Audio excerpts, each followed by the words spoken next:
Tony, you've already mentioned Writings on the Wall and the collection of revolutionary and radical writings that you drew together in that book.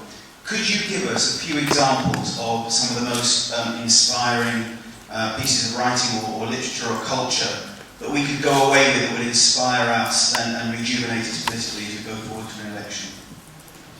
Well, again, I'm being asked a question. It might be a sort of final examination for a university degree.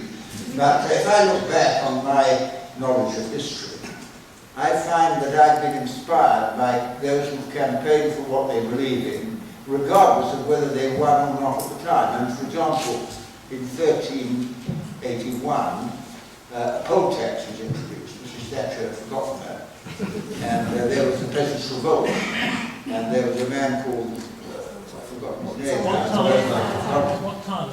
What Tyler led it, but there was a Christian minister whose name I've forgotten, who made great speeches, and he said that things will not go on well in England until all property shall be held in common.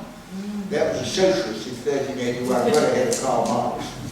Then, if you go forward, at the time of the English Revolution, there were the levellers and the diggers, and the diggers said, things will not, the earth is a common treasury.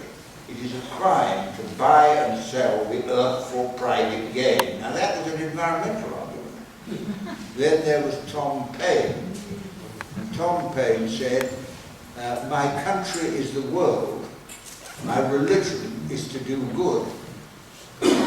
Now, when you think of the world we live in now with religious tensions, I thought that was a very profound thing to say. He also said, God did not make rich and poor. He made men and women, and he gave them the earth to be their inheritance, attaching the Christian teaching to socialist ideas.